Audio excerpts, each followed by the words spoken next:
How would you ensure motivation amongst your team to work towards achieving goals until the end of the term? Thank you, How would distinguished you Toastmaster ensure Richard. motivation amongst your team to work towards achieving goals until the end of the term?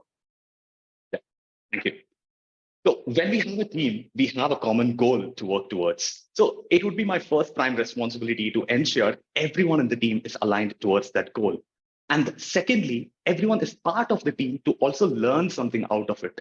So when we ensure that every single member in the team is aware of what they are working on and what they are getting out of it, what is the benefit and what is the value that they obtain out of their progress in the entire due course of time, that will really ensure that they are motivated highly towards that goal. Because at the end of the day, everyone is in here to mutually learn and grow. What is your biggest strength as a leader? What is your biggest strength as a leader? In my humble opinion, I believe a leader is someone who does not lead in front. A leader is someone who walks along with his team. And I personally believe I'm someone who likes to walk along with my team, understand what are their pain points, be that giving that friendly hand whenever someone is needed, and give that comfort zone for someone to come and reach out whenever they have some questions. Of course, a leader should have that gravitas and they should lead the team with the empowerment that is needed. But at the same time, the leader should not be intimidating. A leader should be someone whom the team members can easily approach, at the same time, help in resolving by sitting, understanding, listening, and discussing. So I believe as someone who is friendly towards people, I guess that would be my biggest strength as a leader. How do you measure excellence? How do you measure excellence? Any particular parameter with respect to quality can be quantified. Unless we quantify something, we cannot really measure out how much we have achieved towards that particular goal.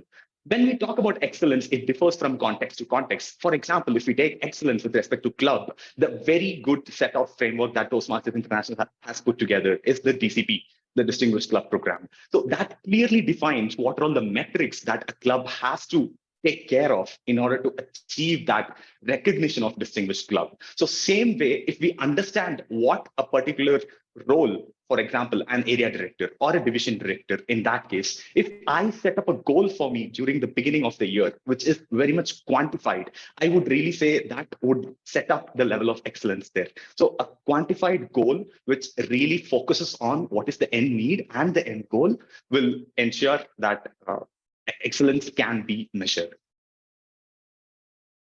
How would you resolve conflicts in your team? How would you resolve conflicts in your team? Thank you. I again believe whenever there is a team and whenever there are conflicts in the team, which are totally natural to happen, it is to be believed that that conflict is because they are concerned towards the end goal. Someone is having a difference of opinion because they worry about the end goal. So that is actually a good thing. And whenever there is a conflict, I strongly believe that there is no problem in the world that cannot be solved by sitting, listening, and discussing. So I'll take some time out, discuss with the members, understand the pros and cons of each of the points that we are discussing. If I am wrong, I would like to correct myself and understand from everyone else. So when we sit, listen, and discuss, we can achieve whatever is needed to strive towards the end goal. Give an example when you made a difficult decision and the impact it had on your team. Give an example when you made a difficult decision and the impact it had on your team. Okay, so I would like to think about my recent clubs, one of the clubs in the area where they were not really looking at the membership strength, which was going on. They were all right with, okay, this is the set of members they are renewing, but we do not want to go forward with. The difficult decision is understanding why they want to do it. I mean, should we let them go as it is? Let me just rephrase my thoughts just a moment. There is another scenario where the club wants to meet only once a month. And I think when you understand from their perspective what is the issue, and when you just want to let go of it, when they would want to say, okay, please go ahead and have your meetings, at least have the consistency of it and go forward with it.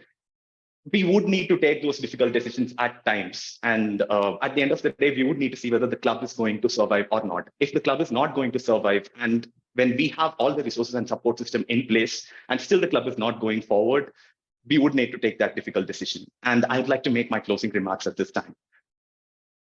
Dear members of District 92, I would like you all to go back and think about that particular time when you joined Toastmasters with that passion, spark, and force.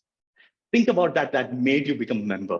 And I, Veera Shantiram, as the Division D director, would love to ensure that we have that particular spark and force throughout our Toastmasters journey. And how do I like to ensure it? With my Division D 4 initiatives that I have, which I call D-Force. 1, dedicated teams to support clubs. 2, dynamic mentorship initiatives. 3, driving camaraderie and bridging gaps. And last but not the least, a delightful membership experience for every single member.